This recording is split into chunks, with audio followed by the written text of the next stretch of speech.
Assalamualaikum warahmatullahi wabarakatuh. Selamat siang, salam sukses, salam sehat untuk kita semuanya. Kita berjumpa lagi di Kafein, diskusi santai membangun inspirasi. Kali ini kita mengangkat tema dalam diskusi pada siang hari ini adalah tidak ada pidana dalam kegagalan bangunan jasa konstruksi. Mungkin nanti banyak dikupas oleh Mas Heri terkait dengan tidak ada pidana dalam petik ya. Itu nanti bisa banyak hal yang dipertanyakan, yang dikupas. Di sini banyak peserta yang sudah hadir, senior-senior, dan terima kasih semuanya. Salam sehat semuanya untuk yang telah bergabung di Kafein. Terima kasih support dan partisipasinya.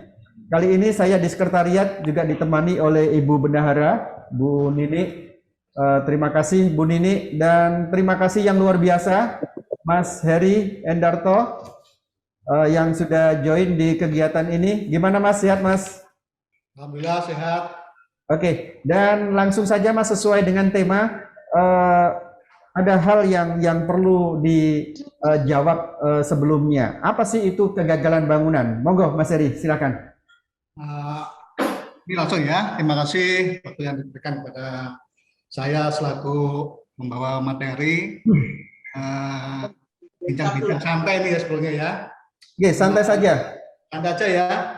Yes, siap. Ya, santai aja Mas Heri. Ya, saya sampaikan pada Mas Ibnul, Bu Nini selaku penyelenggara dan dibantu di dalam hal moderator ya. Dan saya hormati juga pada senior-senior saya, Pak Yang Mulia Pak Joko, beliau Hakim Tipikor, ini beliaunya wah luar biasa, dari penyidik jasa konstruksi, sekarang jadi Hakim Tipikor, luar biasa beliaunya Pak Joko, dan teman-teman yang lain, senior-senior saya, teman-teman sekerabat seprofesi, saya tidak saya sebutkan satu persatu. Terima kasih banyak kehadirannya untuk mengikuti bincang-bincang santai. Ini santai ya, saya santai aja ya. Jadi kalau ada nanti kurang pas ya tolong di baik. Untuk kegiatan ini membawa materi bincangnya adalah tidak ada pidana pada kegagalan bangunan jasa konstruksi. Kegagalan bangunan sendiri ini ada di dalam norma Undang-Undang 2 tahun 2017 dan PP 22 tahun 2020, yaitu di mana dalam definisi operasionalnya di pasal 1, kalau nggak salah tuh pasal 1 ayat 10 ya kalau nggak salah ya, itu didefinisikan bahwa adanya suatu keruntuhan bangunan dan atau tidak berfungsinya suatu bangunan yang mana telah diserah terimakan pada tahap akhir, yaitu ini dalam artian sudah final handover tahap 2 gitu. Jadi ada setelah itu ada masa pertanggungjawabannya selama 10 tahun. Itu mungkin Mas Ibnul yang dapat saya sampaikan untuk pertanyaan kegagalan bangunan. Ya Mas Ibnul, ini gimana? Maka kita lanjut. Mas Heri luar biasa. Selamat datang Pak Ketua, Pak Adi Prawito. Mohon izin ya. Mas Heri, topik ini sebenarnya sangat membuat lega kita selaku pelaku jasa konsultasi. Topiknya adalah tidak ada pidana lagi di dalam pelaksanaan jasa konstruksi. Itu sangat melegakan mungkin bagi teman-teman juga semuanya. Mungkin itu suatu era baru bagi Undang-Undang Jasa Konstruksi Nomor 2 2017 yang sudah juga mempunyai PP-nya sudah keluar juga. Alhamdulillah PP nomor 2 tahun 2020. Yang menjadi pertanyaan mungkin begini Mas Heri, sebenarnya tingkatan kegagalan bangunan itu di dalam di dalam pelaksanaan konstruksi itu sejauh mana sih Mas Heri kegagalan itu, dan apa kriteria yang dimaksudkan sebagai kegagalan bangunan itu? Kriterianya apa sehingga kita selaku pelaku jadi dari jasa konsultasi ini bisa paling tidak meminimalisir suatu kejadian agar itu tidak menjadi suatu kegagalan bangunan. Dan yang kedua mungkin pertanyaannya adalah manakala suatu kegagalan bangunan itu menjadi suatu ranah pidana. Sebenarnya itu yang menjadi momok bagi pelaku, kita sebagai pelaku jasa konstruksi. Dan tapi suatu angin segar juga bahwa di dalam undang-undang ini tidak ada sanksi pidana. Sehingga bagaimana supaya kita selaku pelaku usaha ini dalam berusaha ini benar-benar kita bisa menghindari suatu sanksi pidana terhadap pekerjaan yang kita lakukan. Mungkin ini untuk yang awal Mas Heri bisa dijelaskan kira-kira kondisi-kondisi dari suatu undang-undang itu mana sih yang bisa membuat kita lega bahwa pekerjaan kita itu sekarang tidak masuk menjadi ranah pidana. Ranah kita adalah perdata. Dan manakala suatu saat kita itu menjadi ranah pidana. Karena dalam suatu praktek kita, teman-teman kita semua sebelum masuk ke perdata, ternyata itu sudah masuk dulu ke pidana. Nah, mungkin itu Mas Heri bisa menjelaskan ke teman-teman. Mungkin nanti senior-senior juga bisa memberikan masukan terkait ini semua agar menjadi suatu pegangan bagi kita agar dalam berusaha kita menjadi tenang. Demikian Mas Heri. Mas Heri, monggo dilanjutkan Mas Heri. Terima kasih Bu Nini. Baik. Jadi sebelumnya saya ucapkan Pak Adi, Assalamualaikum. Selamat sore Pak Adi. Ya baik. Jadi dalam parameter kegagalan bangunan di situ dijelaskan bahwa ada dua kata ya, itu ada keruntuhan bangunan dan tidak berfungsinya suatu bangunan. Ya, jadi tidak ada nilai manfaatnya. Jadi itu jadi sumber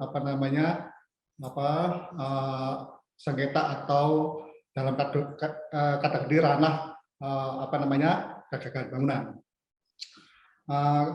Itu pun sebenarnya bukan hanya tidak berfungsinya, sebetulnya baik seluruhnya atau sebagian itu juga bisa dikategorikan dengan kegagalan bangunan. Selain ada suatu keruntuhan pun mungkin juga dalam artian tidak seluruhnya runtuh mungkin ya. Ada beberapa yang tidak bisa dipakai, itu juga salah satu parameter dari kegagalan bangunan itu sendiri.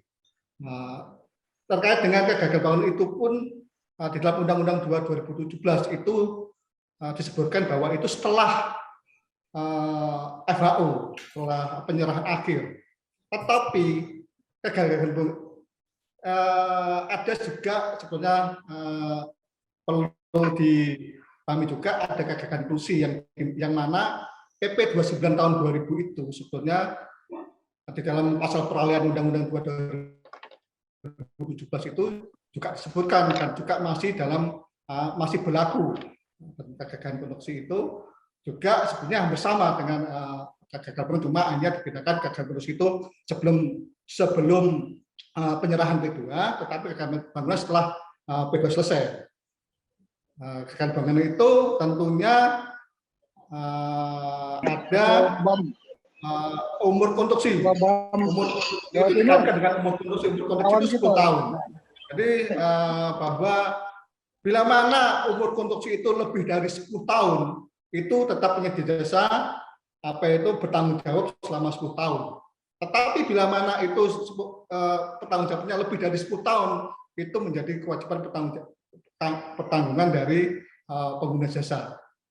Itu salah satunya terkait dengan apakah itu termasuk salah satu itu bisa masuk unsur pidana dalam hal gagal bangunan.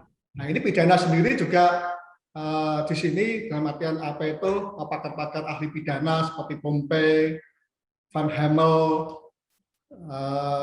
dan selainnya dan lain sebagainya itu, pidana itu adalah satu pemberian sanksi nestapa, sanksi badan ya, sanksi nestapan yang mana juga itu adalah keputusan dari yang punya kewenangan. Di mana itu adalah tentunya ada hukumnya. Jadi tidak bisa dihukum kalau tidak ada hukumnya. Ada bahwa itu ada keputusan yang ada unsur pidananya,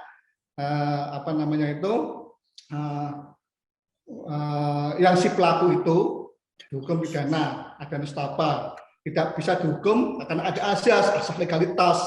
Asas legalitas itu ada di dalam KUHP pasal 1 ayat 1, yaitu istilahnya disebutkan istilah Romawinya, istilah itu nullum delictum nulla puna sine prevera lega punali. Jadi tidak ada bisa dihukum bila tidak ada kekuatan hukum yang sudah ada di dalam peraturan perundang-undangan. Di situ kita mengingat bahwa penyelenggaraan jasa konstruksi yang mengibatkan gagal bangunan itu kita secara historisnya kita tarik kembali. Ada yang bahwa penyelenggaraan jasa konstruksi bersumber dari swasta, maksudnya keuangannya. Ada yang bersumber dari keuangan negara. Ini yang paling rawan adalah yang bersumber dari keuangan negara. Di dalam prakteknya dalam penyelenggaraan jasa konstruksi, bahwa di dalam pemilihan penyedia jasa itu melewati proses pelelangan. Proses pelelangan ini ranahnya adalah hukum administrasi, tindakan jabatan seorang jabatan, yaitu ada PPK, ada Pokja. Setelah itu baru ada penunjukan yang mana ada kontrak. Kontrak itu adalah perbuatan hukum antara subjek hukum, dan ada objek hukumnya jelas bahwa itu kontrak pelaksanaan jasa konstruksi itu ada sejarahnya, yaitu melalui seleksi atau tender, yang mana itu dikhususkan untuk keuangan negara.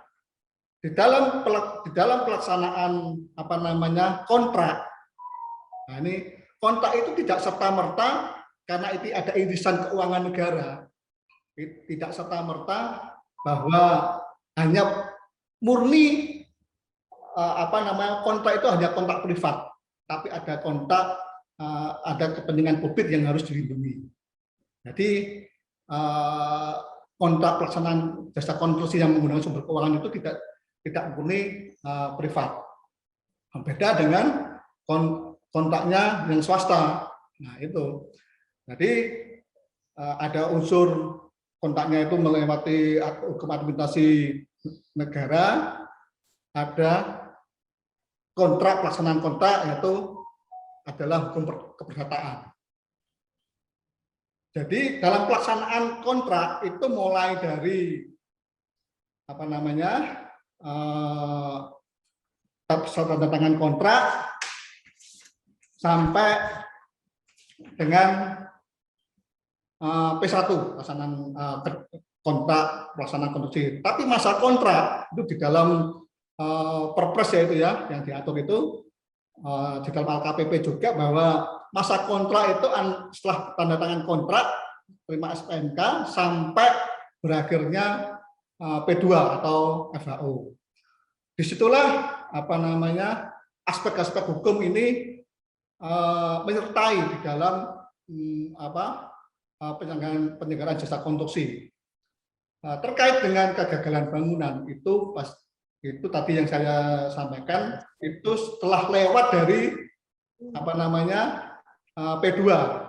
Nah, tadi setelah P2 ada peristiwa keruntuhan atau sudah tidak apa namanya itu tidak fungsi bangunannya itu dinyatakan kegagalan. Dan siapa yang menyatakan kegagalan bangunan? Itu adalah di dalam Undang-Undang 2 tahun 2017, kalau nggak salah pasal berapa dia, pasal 60 kalau nggak salah itu.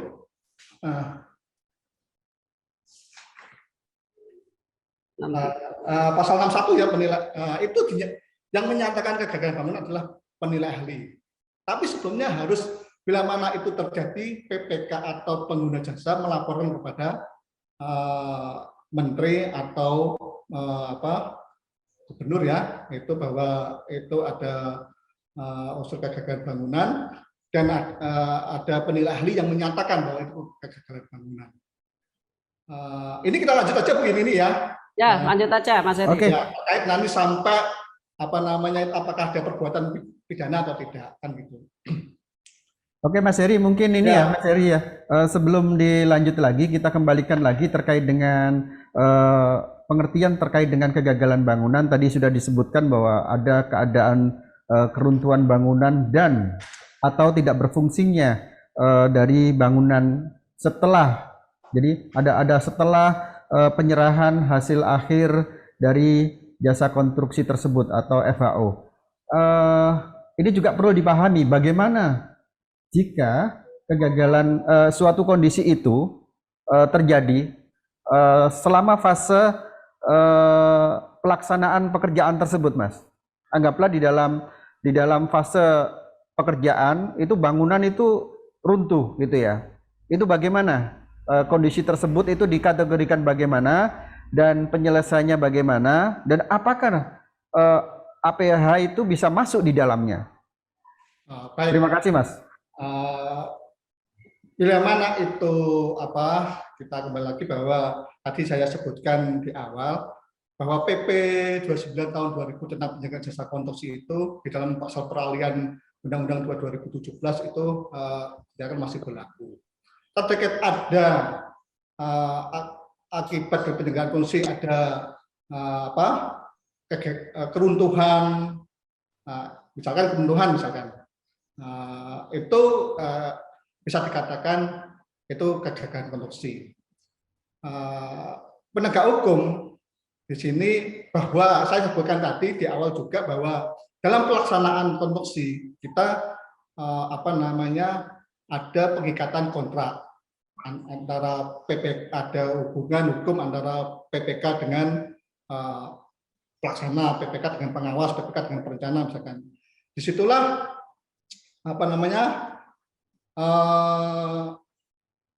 kegagalan konstruksi itu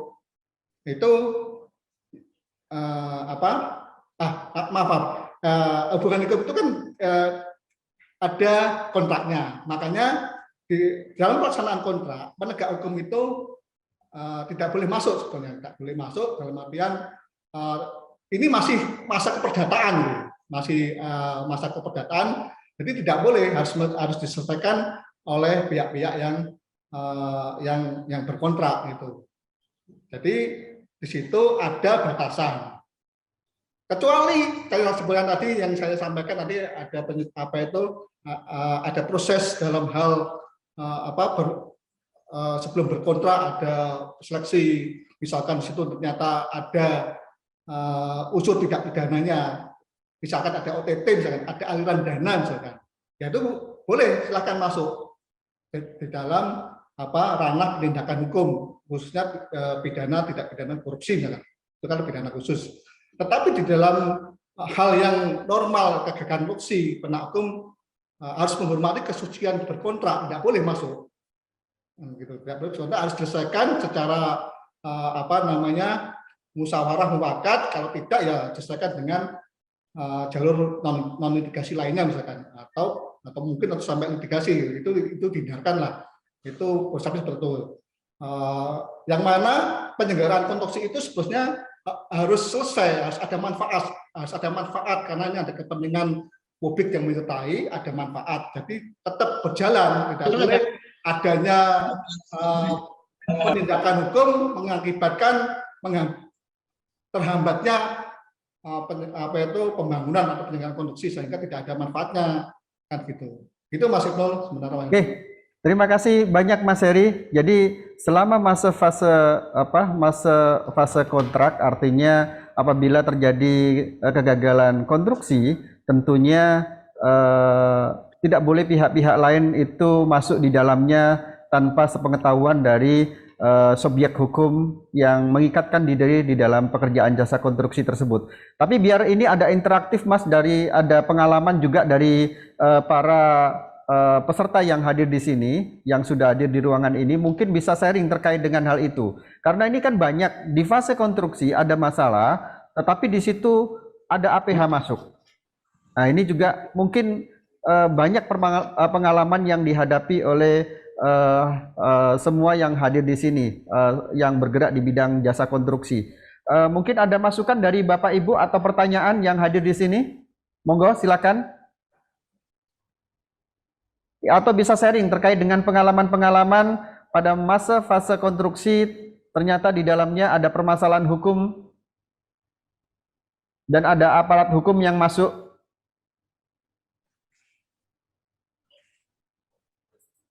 Ada masukan Bapak Ibu? Mungkin Pak Tanto bisa ada pengalaman seperti itu Bapak? Pak Legito juga, agar ini menjadi sharing semua yang hadir di sini. Monggo Bapak. Ya, baik Mas Ibnul. Oke, silakan. Jadi enggak tahu ini apa istilahnya, tapi biasanya selama kita melaksanakan pekerjaan, misalnya pengawasan, tahu-tahu kita dapat panggilan dari kepolisian yang menyatakan bahwa karena ada indikasi korupsi atas laporan masyarakat, sehingga kita dipanggil untuk dimintai keterangan begitu. Sedangkan yang dibilang laporan dari masyarakat itu sebenarnya tidak jelas betul siapa yang melaporkan. Nah, itu bagian yang menurut saya mengganggu begitu. Paling tidak kita kan jadi mesti pergi ke kepolisian untuk memberikan keterangan, padahal hal-hal yang mau ditanyakan itu baru indikasi yang kita tidak tahu jelas dari mana sumbernya. Tidak jelas ya Bapak? Ya, nah itu kira-kira bagaimana kita menyikapinya. Mungkin sementara itu dulu Mas Ibnul, terima kasih. Oke, Pak Tanto. Nah ini Mas Heri, dari Pak Tanto ada masukan seperti yang mungkin banyak Mas Heri alami, banyak teman-teman di jasa konstruksi baik sebagai pengawas khususnya dan juga pelaksana itu tiba-tiba mendapatkan surat cinta Mas, gitu ya. Padahal ini masih dalam fase kontrak pekerjaan tersebut. Bagaimana Mas mengantisipasi hal ini? Apa yang harus dilakukan oleh teman-teman konsultan khususnya pengawas atau semuanya yang bergerak di bidang jasa konstruksi mengantisipasi hal yang demikian? Monggo Mas Heri. Ya baik Mas Ibnul, tentunya ini sangat memprihatinkan ya kalau misalkan APH itu dari masih fase pelaksanaan kontrak sehingga ada pemanggilan dan sebetulnya itu masih full bucket ya, masih lead. Jadi full bucket itu ya kalau saya pernah diskusi sama teman-teman itu APH juga bahwa masih full bucket atau lead itu ya, dalam artian ya untuk klarifikasi aja sebetulnya. Jadi tidak ada tindakan berikutnya kalau itu clear, tidak ada masalah. Sebetulnya itu memang sangat mengganggu. Sebetulnya ini saran saya sebenarnya ada konsensus persepakat bersama bahwa APH itu selama masa-masa itu walaupun ada pelaporan dari masyarakat, untuk masyarakat itu jelas atau tidak, itu sebenarnya dihindari untuk pemanggilan seperti itu.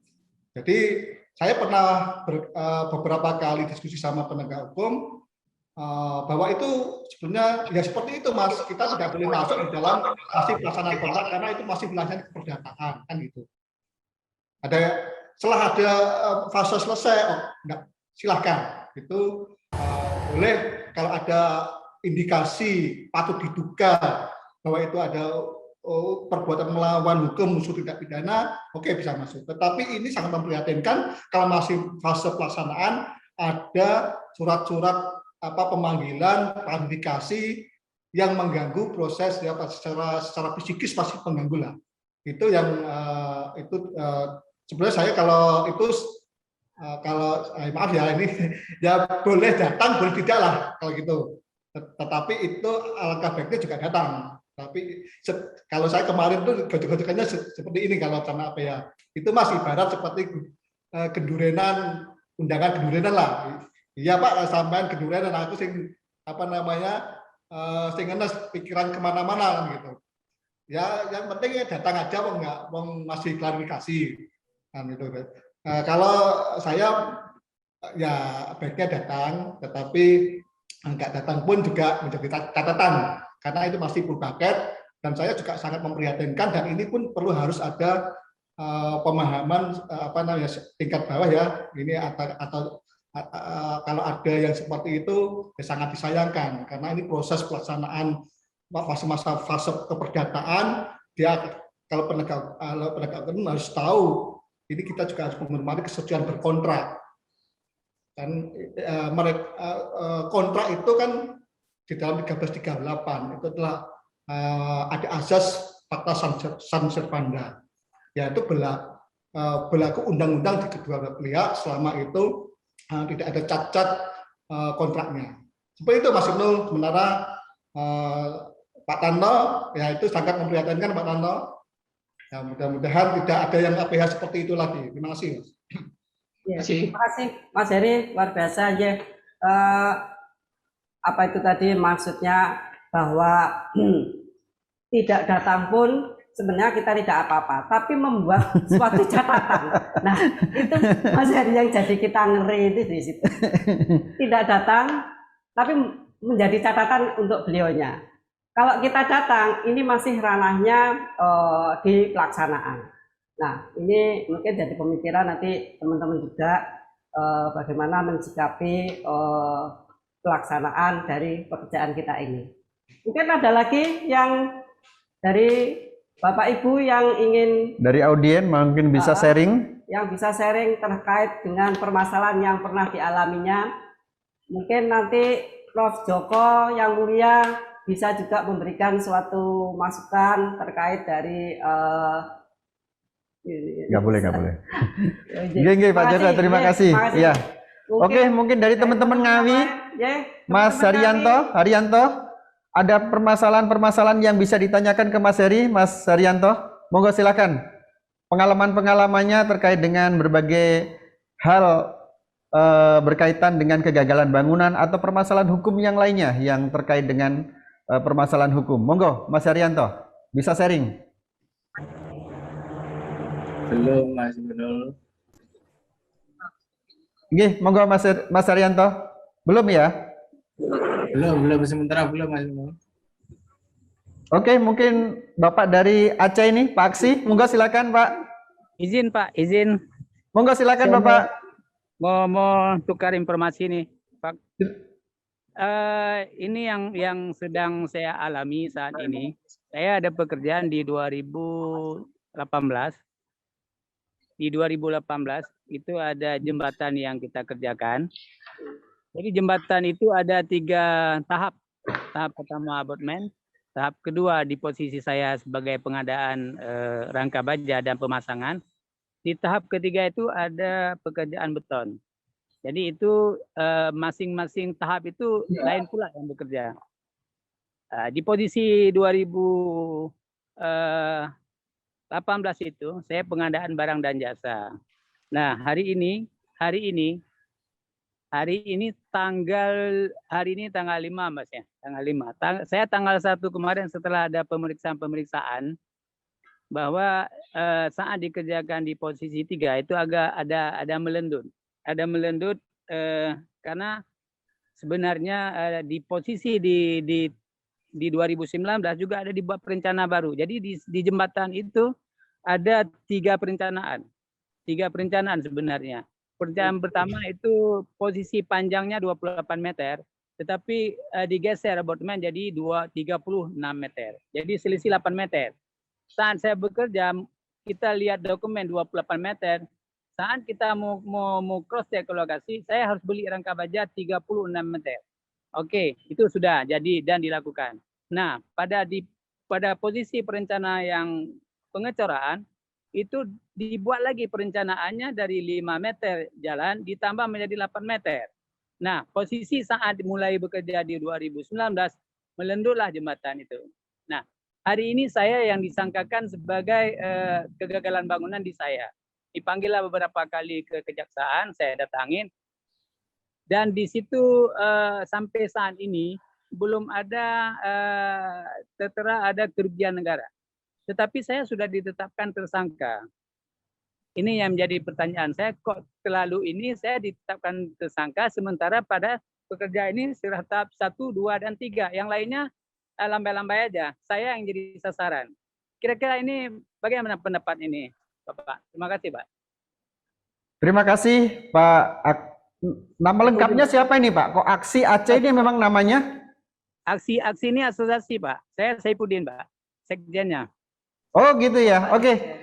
Terima kasih banyak Pak sudah bergabung di dalam kegiatan Kafein Inkindo Jawa Timur. Monggo Mas Heri, mungkin langsung bisa ditanggapi terkait dengan permasalahan teman-teman kita dari Aceh ini. Baik ya, Pak Saifuddin, itu penetapan tersangkanya itu barusan Pak ya? Dari Kajati, Pak. Enggak, barusan Pak. Kenapa? Penetapan tersangkanya barusan. Tanggal 22 kemarin. Oh, maaf. Baik, Pak. 22 kemarin. Iya, sebetulnya ini yang menjadi kelemahan pihak PPK atau pihak dia sendiri ya. Itu Pak. juga di dalam hal dalam hal merencanakan, melaksanakan, di dalam pengadaan pun ini kadang-kadang juga nggak konsisten gitu loh maksudnya. Sehingga perencanaan berubah-ubah atau sehingga dalam pelaksanaan ada akibatnya juga kan gitu. Pada saat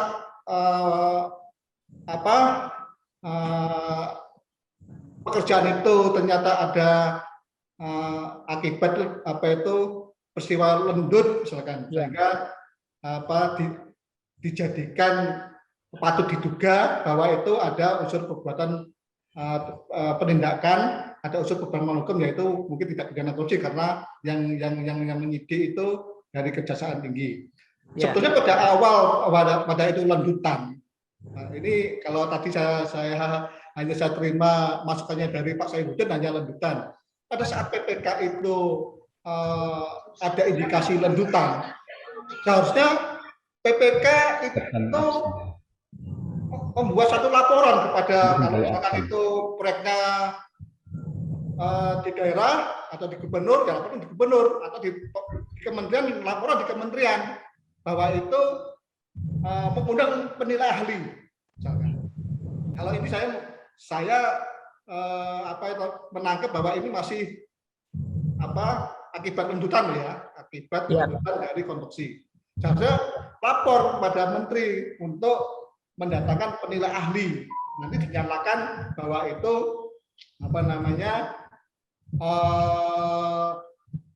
ada kualifikasi kegagalan bangunan. Di situ penyelesaiannya bukannya kalau ranahnya itu penyelesaiannya bukan ranah penindakan, tapi jadi ranahnya adalah arbitrasi kan gitu. Jadi siapa nanti ada tuntutan ganti rugi kan gitu di dalam pasal kalau nggak salah pasal 90 itu ada ya, kalau nggak salah pasal 90-an itu ada tuntutan ganti kerugian itu. Nah itu dinyatakan bahwa penilai ahli menyatakan ini adalah kegagalan bangunan yang masih bisa diperbaiki oleh penyedia jasa, kan gitu. Jadi kalau ranahnya ada merangka kegagalan bangunan, sebenarnya ya kalau dimakna itu ya itu makanya di mana itu tidak ada pidana, kan itu. Tetapi kalau ada itu dimaknai lain di dalam rangka bukan kegagalan bangunan, dimaknai lain dalam hal penindakan hukum yang patut diduga unsur bobot pengelolaan hukum, nah itu memang kewenangannya penegak hukum APH, kan gitu. Jadi harus berbeda. Kalau misalnya gagal bangunan dimana kegagalan bangunan ya memang tidak ada pidana, tapi harus ada tata caranya, kan gitu. Tidak ada itikat kriminal, tidak ada yang ada aliran dana sehingga menyebabkan ledutan itu dikurangi volumenya misalkan, dikurangi kualitasnya misalkan. Itu. Jadi kalau misalkan itu ranahnya kamarnya itu bahwa itu kegagalan bangunan yang dinyatakan oleh penilai ahli, ya penyelesaiannya ganti rugi. Ganti rugi harus ada perbaikan lagi kepada penyedia jasanya. Tidak bisa dibawa ke ranah karena pertanggungjawaban setelah kontrak P2 selesai itu masih ada pertanggungjawaban bangunan itu selama 10 tahun.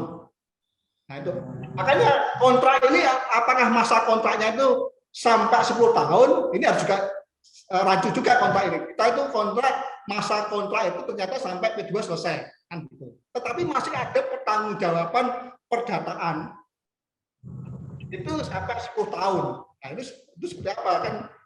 Seperti ini itu sebenarnya masih ada pertanggungjawaban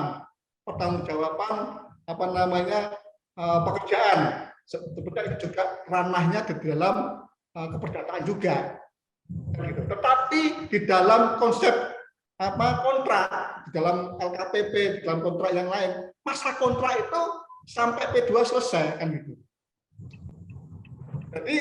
Jadi dibedakan ya, dan Bapak berarti mungkin itu dalam ranah penindakan hukum, bukan ranah kegagalan bangunan. Kegagalan bangunan itu sebenarnya tidak ada masuk wilayah ada unsur penyelesaian kegagalan bangunan atau non litigasi itu tanpa melalui proses peradilan atau ya cuma hanya penyelesaian secara administrasi alternatif penyelesaian sengketa, yaitu di dalam ranahnya penilai ahli, kan itu loh.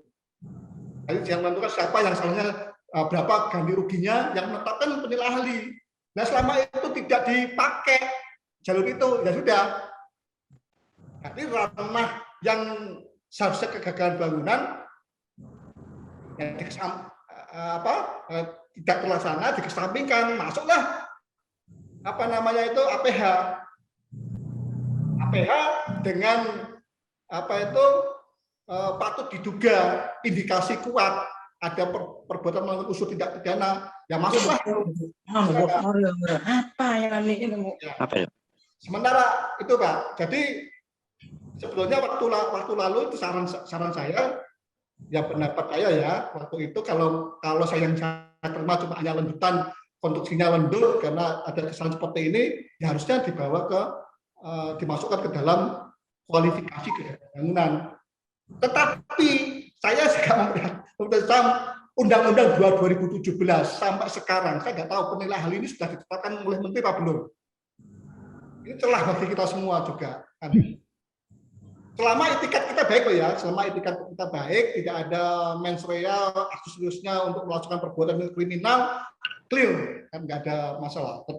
Tetapi kalau ada yang lain, ada unsur korupsinya, ya beda lagi. Terima kasih.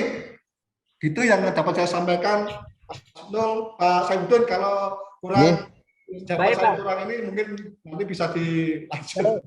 Baik Pak, tetapi posisi saat ini jembatan itu fungsional Pak, digunakan dengan masyarakat, digunakan, tidak ada masalah.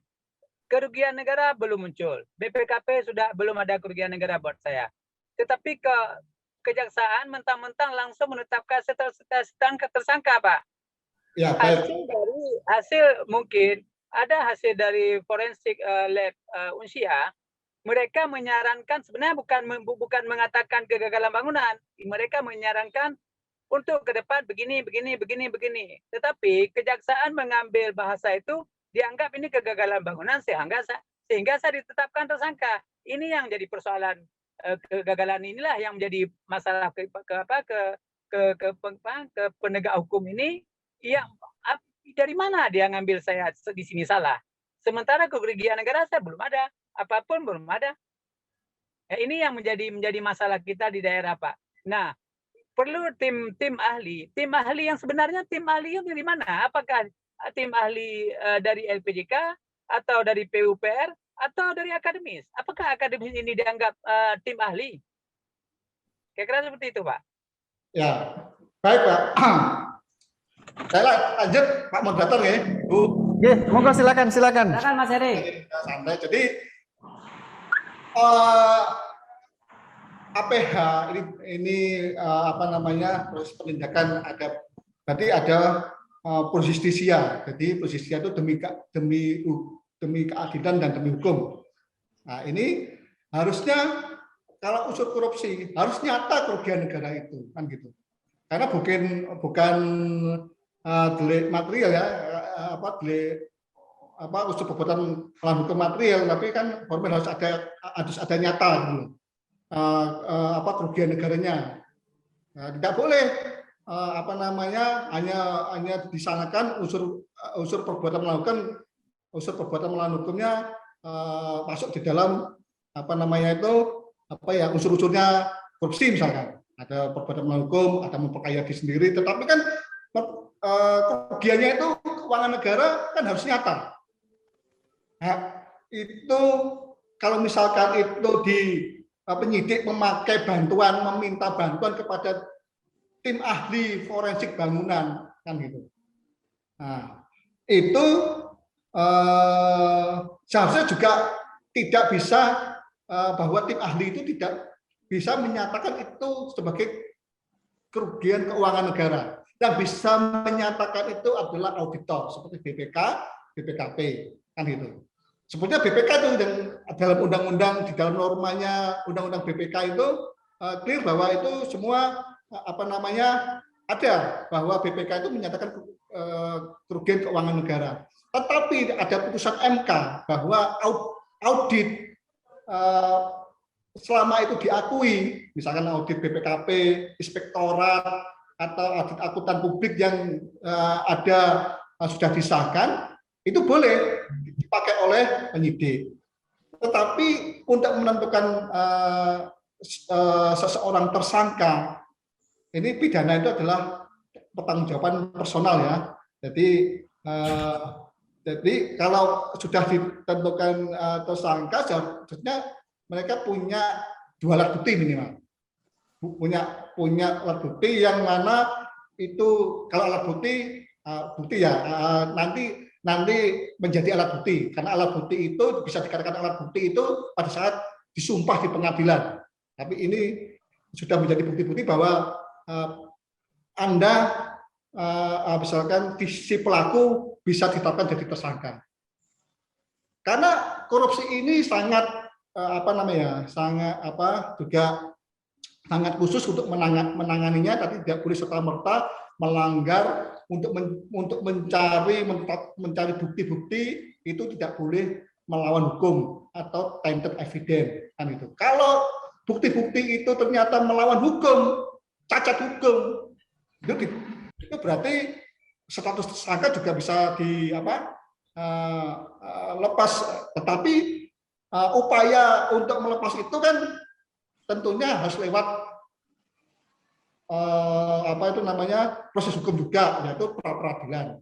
Apakah diuji, apakah alat bukti yang dikenakan oleh tersangka itu diperoleh dengan cara-cara yang pro justisia, cara-cara yang berkeadilan dan due process of law. Nah, ada asas-asas seperti itu yang mana tidak boleh serta-merta menyalahgunakan kewenangan kekuasaan untuk mentersangkakan si pelaku kan gitu. Makanya saya tadi mengambil sepihak ya, tadi yang disampaikan Pak Saifuddin itu kok belum ada kerugian negara, belum ada, cuma hanya tim ahlinya yang disewa, tapi kalau belum ada kerugian negaranya, kita nggak tahu itu karena itu ranahnya penyidik ya, akan harus dibuktikan. Kalau misalkan itu ternyata Anda berkeyakinan bahwa saya ini, ya coba diperapradilkan misalkan bahwa bukti-bukti itu apakah diperoleh dengan cara yang benar misalkan. Tidak boleh bukti itu mencari bukti dengan melawan hukum misalkan. Kan cacat itu bukti itu. Karena bukti itu harus berkekuatan hukum yang mana nantinya akan dipakai di persidangan. Disumpah saksi-saksi karena alat bukti itu kan ada 5 di pasal 184. Bukti saksi, keterangan ahli, surat, petunjuk dan keterangan ahli. Nah itu adanya kualifikasi alat bukti itu kan di persidangan, di pemeriksaan pro justisia di dalam persidangan. Barulah jadi alat bukti itu mempunyai kekuatan hukum di situ. Makanya diperiksa saksi-saksi, diperiksa ahli-ahli, dokumen-dokumen diperiksa, dicocokkan kesesuaian antara saksi-saksi dengan dokumen kan gitu. Nanti hakim yang akan menilai kan gitu. Itu jika ada Pak Hakim, saya mohon maaf. Nah, ini yang prosesnya seperti itu. Jadi sementara itu Pak Saifuddin yang saya dapat saya sampaikan ini yang menjadi pelajaran kita semua tetap kasusnya Pak Saifuddin ini. Terima kasih Pak. Negara Indonesia yang kemudian menyebabkan ada lagi Pak Saifuddin atau yang lain? Terima kasih Mas Heri. Mas Heri menindaklanjuti tadi dari pertanyaan Pak Saifuddin dari Aceh gitu ya, terkait dengan kegagalan bangunan. Kegagalan bangunan sendiri kalau di dalam PP 22 ya, PP 22 tahun 2020 sebagai peraturan pelaksanaan dari Undang-Undang Nomor 2 tahun 2017 di pasal 85 ayat 1 Mas Heri. Itu kegagalan itu kan akibat dari tidak terpenuhinya standar keamanan, keselamatan, kesehatan, dan keberlanjutan dari bangunan atau konstruksi tersebut, Mas Heri. Ini bisa dijelaskan bagaimana, Mas Heri? Ini kan ada sangkut pautnya dari pertanyaan dari Pak Saifuddin tadi, dari Aceh tadi. Ya, Mas. Ini masalahnya ini bukan ranah kegagalan bangunan lagi, ini sudah kalau Pak Saifuddin. Artinya dari definisi di pasal 85 ayat 1 ini tidak masuk ke kategori kegagalan bangunan ya. Yang pertanyaan Pak Saifuddin ya. Sudah bukan ranah di situ ya. Kan ranahnya di mana oleh kegagalan bangunan. Makanya Pak Saifuddin itu juga tadi juga bahwa yang namanya keamanan, keselamatan ternyata sudah dipakai secara di publik, ada manfaatnya misalkan, kan gitu. Nah, tetapi memang betul di dalam kegagalan bangunan itu parameternya ya tadi ada keamanan, keselamatan, kesehatan dan keberlanjutan misalnya kan gitu. Iya. Nah itu jadi ternyata kegagalan bangunan itu tidak ada irisannya terkait dengan keuangan negara. Jadi terkait dengan biaya kan keamanan mungkin dikaitkan dengan standar-standar kaidah-kaidah keilmuan keteknikan terkait dengan misalkan kalau kasusnya Pak Saifuddin ini kaidah-kaidah keilmuan tentang jembatan misalkan kan gitu, bagaimana merencanakan jembatannya, pembebanannya bagaimana, perencanaannya, terus metode pelaksanaan seperti apa, kan itu dari keamanan itu ya terkait juga itu, keselamatan juga, apakah di dalam itu bisa menjamin keselamatan pengguna gedung itu atau pengguna infrastruktur, nah itu. Dan lain-lain kesehatan dan keberlanjutannya yang lain-lain itu. Tetapi di dalam kegagalan bangunan tidak ada biaya, yang mana biaya inilah yang menjadi menjadi yang bisa masuk karena menggunakan keuangan negara ya, keuangan negara ini yang menjadi irisan yang bisa masuk pidana itu, kan gitu. Kalau sudah bisa masuk itu berarti ranahnya bukan kegagalan bangunan lagi, kan gitu. Ranahnya sudah ada penindakan hukum pidana. Kalau kegagalan bangunan clear sebetulnya, nggak ada tidak ada pidana, itu hanya non litigasi penyelesaiannya ganti rugi, di penetapan ganti rugi, penetapan kegagalan bangunan, penetapan ganti rugi, siapa yang bertanggung jawab itu kan oleh penilai ahli, kan gitu. Saya kemarin juga bertanya, kenapa di dalam undang-undang sekian lama ini ternyata penilai ahli ini lihat aja kok belum clear ya. Saya kalau dulu 2000 Undang-Undang 18 tahun 99 sudah ada penilai ahli. Nah, gitu. Ternyata setelah ada Undang-Undang 2, penilai ahli ini sudah nggak berfungsi lagi, sudah dibubarkan kalau nggak salah. Nah sekarang kan Undang-Undang 2 2017 adanya PP 14 ya 2001 perubahan dari PP 22 PP 22 Mas. Ya, berubah lagi PP 14 tahun 2001 kan ada PP 20 tahun 2020 kan. Dan tidak sampai sekarang pun kelihatannya dengan menteri pun penilai ahli ini belum ada penetapan penilai ahli dari menteri, kan penilai ahli ini ditetapkan oleh kementerian, kalau menteri Pak Menteri kalau nggak salah itu kan gitu. Nah itu jadi digunakan kegagalan bangunan itu dalam ranah kegagalan bangunan ya. Kalau makanya penilai ahli ini tidak masuk di dalam ranah pembiayaan, biaya bersumber dari mana, keuangannya seperti apa dan lain-lain, nggak ada kelihatannya. Keamanan itu kata-kata keteknikan, keilmuan dan lain sebagainya. Tetapi ternyata ada di dalam pencegahan korupsi ada irisan keuangan negara ternyata. Ada Undang-Undang 1 2004, ada Undang-Undang 7 tahun 2003. Kan itu yang terjadi yang sekarang. Kalau misalkan clear kegagalan bangunan, ternyata sudah ditetapkan kegagalan bangunan, ternyata ada APH masuk, berarti bukan dalam rangka kegagalan bangunan, tetapi dalam rangka penindakan hukum yang mana ada kerugian negara, irisan keuangan negara yang patut diduga ada kerugian keuangan negara, kan gitu. Iya. Mas Heri, saya melanjutkan seperti kasusnya Pak Saifuddin.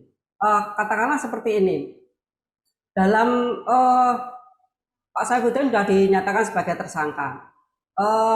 Bagaimana kalau pada saat ini Pak Saifuddin bisa membuktikan bahwa ini bukan suatu kegagalan bangunan, tapi memang mungkin ada unsur dari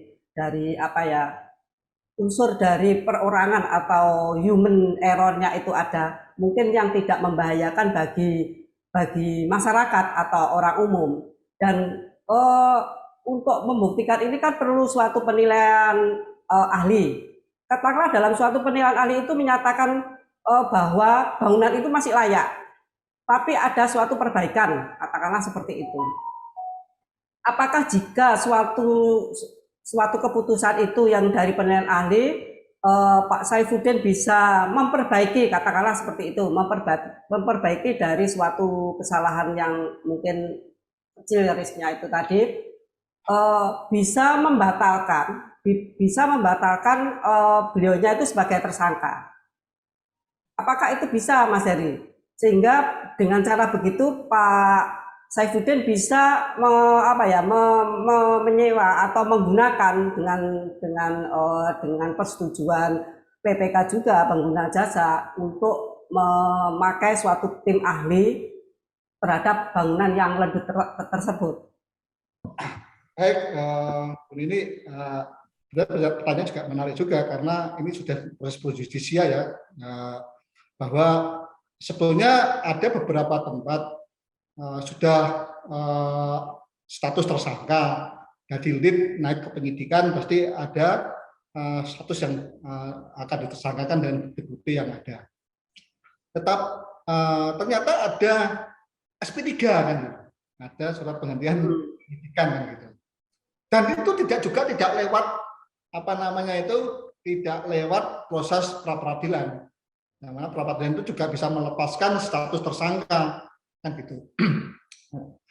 Nah, itu ya pada saat proses penyidikan yang mungkin bisa gelar perkara lagi di situ, minta gelar perkara lagi, si tersangka Pak Putin itu ternyata merasa apa namanya benar terhadap penyelenggaraan korupsinya dengan kegiatannya metodenya benar dan ada nilai manfaatnya, dan ada tenaga ahli yang menyerahkan seperti menyewa tenaga ahli dan sebagainya, ahli-ahli yang lainnya, coba digelar perkara lagi. Apakah situ bisa merubah dari tersangka sehingga dapat menghentikan SP3? Ya itu dapat dilakukan kan dengan cara, karena belum masuk proses P21, masuk proses belum persidangan. Kalau proses P21 persidangan, pembuktiannya ya di persidangan. Kalau sebelum persidangan ada dua, satu adalah menangkis BAP atau menggunakan gelar perkara lagi sehingga status SP3-nya mungkin dapat di SP3 mungkin status tersangkanya itu, atau melalui proses hukum litigasi yaitu lewat jalur pra peradilan. Nah, itu bisa juga.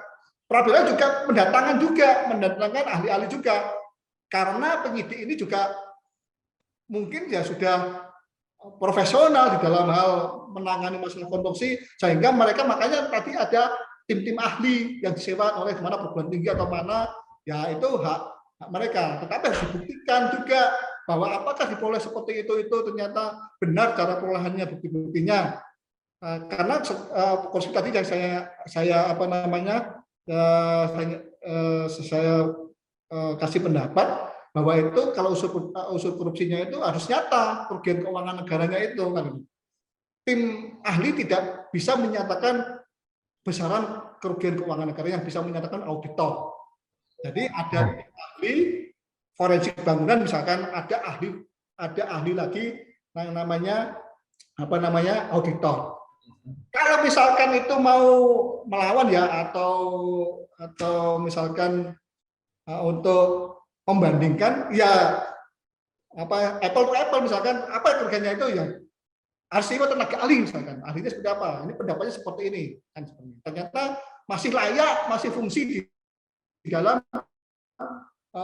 pembangunan itu, misalkan ada manfaatnya sudah digunakan oleh publik misalkan, bisa aja itu tidak menutup kemungkinan ya dapat di status tersangka dapat di SP3, atau lewat jalur pra peradilan SP3 dihentikan, status tersangkanya dicabut misalkan. Nah itu boleh. Atau yang terakhir ya lewat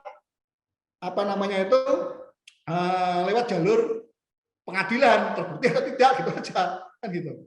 Dan sebetulnya di dalam undang-undang konstruksi itu adalah sebetulnya ada azas pidana itu kan, undang-undang 2 konstruksi itu juga ada irisan pidana juga, misalnya kalau ada OTT, kalau ada pada saat konstruksi atau konstruksi ternyata ada menyebabkan dengan kelalaian, kelalaiannya menyebabkan orang meninggal misalnya, kan itu juga ada unsur pidana. Tetapi di situ juga ada azas ultimum remedium. Ultimum remedium itu kan kalau misalkan bisa diselesaikan secara argumentasi, secara pendataan, kenapa harus dibawa ke pidana kan, misalnya seperti itu. Selama tidak ada unsur tindak pidana lain, apalagi unsur tindak pidana korupsi kan gitu. Nah itu Bu Nini, pendapat saya. Oke, makasih Mas Heri. Terima kasih Mas Heri. Pak Saifuddin, mungkin itu tadi suatu upaya mungkin bisa melonggarkan kasus yang lagi terbebani saat ini. Mungkin masih ada yang perlu ditanyakan Pak Saifuddin? Atau yang lain monggo silakan, yang punya pengalaman terkait dengan permasalahan-permasalahan hukum atau pemahaman terkait dengan hukum, monggo silakan. Sebenarnya banyak, tapi saya pikir saya lempar ke yang lain dulu, Pak. Kalau memang tidak ada yang lain, saya tanya lagi. Oke, terima kasih banyak partisipasinya Pak Oke, Saifuddin. Pak Saifuddin, terima kasih. Oke, Mas Heri menindaklanjuti tadi bahwa ada sebuah catatan bagi kami dari penjelasan Mas Heri bahwa yang namanya kegagalan bangunan sebagaimana diatur di dalam Undang-Undang Nomor 2 dan PP Nomor 22 tahun 2020, yang jelas itu sebagaimana yang diatur di dalam pasal 85. Kecuali bisa kerana pidana apabila ada indikasi temuan kerugian negara dan patut diduga itu adalah ada tindak pidana korupsi di dalamnya. Tentunya itu sudah masuk ke ranah pidana. Dan ini mungkin menjadi sebuah catatan atau perhatian dari seluruh yang hadir di sini bahwa dalam sebuah konteks kegagalan bangunan tidak ada yang masuk ke ranah pidana kecuali ada indikasi kerugian negara, dan itu tentunya patut diduga adanya tindak pidana korupsi di dalamnya dan otomatis ini masuk ke ranah hukum. Mungkin ada hal-hal lain yang perlu dipertanyakan sebelum kita bincang lanjut dengan Mas Heri. Pak Novita, monggo Pak Novita Arwin mungkin mau saya berbagi pengalaman. Oke, terima kasih Ibu, terima kasih semua. Assalamualaikum warahmatullahi wabarakatuh. Waalaikumsalam warahmatullahi Saya wabarakatuh. Novita Harwin dari Padang. Terima kasih Bapak sudah bergabung. Ya, jadi saya ada dua kasus. Satu tahun 2014 saya selaku pengawas di air bersih. Kemudian air bersihnya pas tahun 2014 sudah berfungsi dengan baik. Tetapi tahun 2017 ada lagi pembangunan lain. Ini mungkin masalahnya masalah politis. Ya, jadi kepala daerah membangun di tempat dari sumber yang lain, tapi dengan tujuan daerah layanan yang sama. Kemudian setelah berfungsinya sumber yang kedua yang dibangun tahun 2017, tahun 2019 difungsikan. Bangunan kami yang saya awasi tahun 2013-2014 dinyatakan tidak berfungsi. Memang tidak difungsikan, ya karena udah ada sumber yang baru. Sekarang saya malah dikejar-kejar sama kepolisian bahwa itu terdapat kegagalan bangunan. Ada kasus lain tahun 2018 kita juga pengawasan RSUD.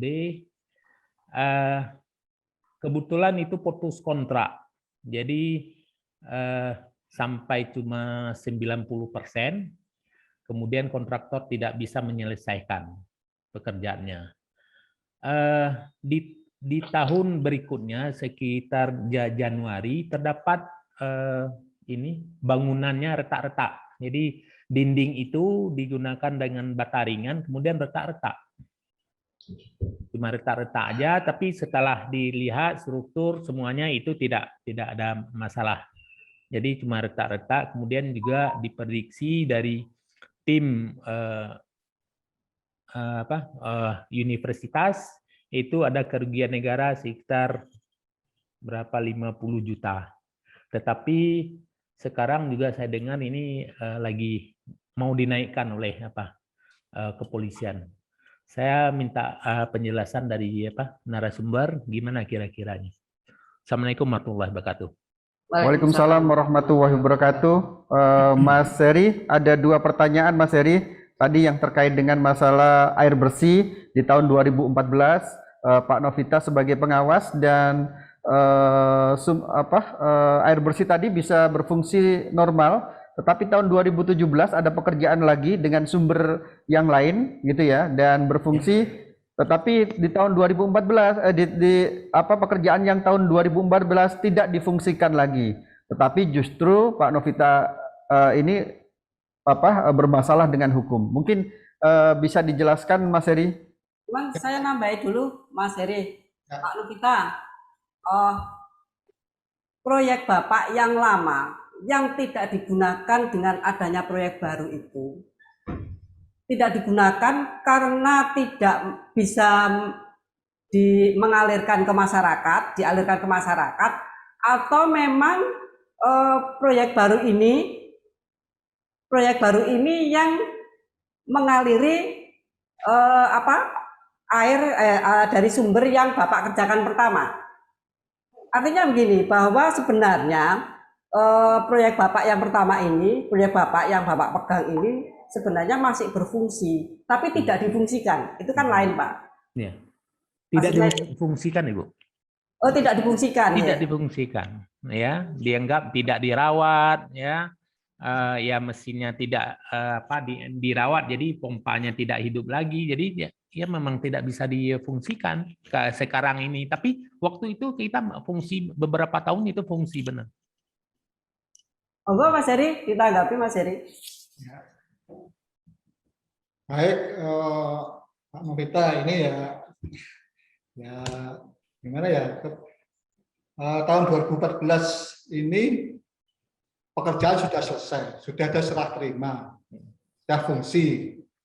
Sedangkan tahun 2017 ternyata ada pembangunan lagi, sehingga tahun 2014 itu pembangunan Bapak dinyatakan tidak berfungsi, kan ya, ini aneh juga itu Pak ya. Tapi statusnya gimana Pak? Proses hukumnya ini masih lead atau sudah D Pak? Yang khusus yang Dagu Sepam 2014 ini yang terkait dengan Bapak? Masih sedang berjalan di Polda. Nah, maksudnya masih lead atau D? Masih kan sudah ditetapkan tersangka, ada tersangka kemarin. Sudah tetapkan tersangka Pak ya. Ya. Itu ya.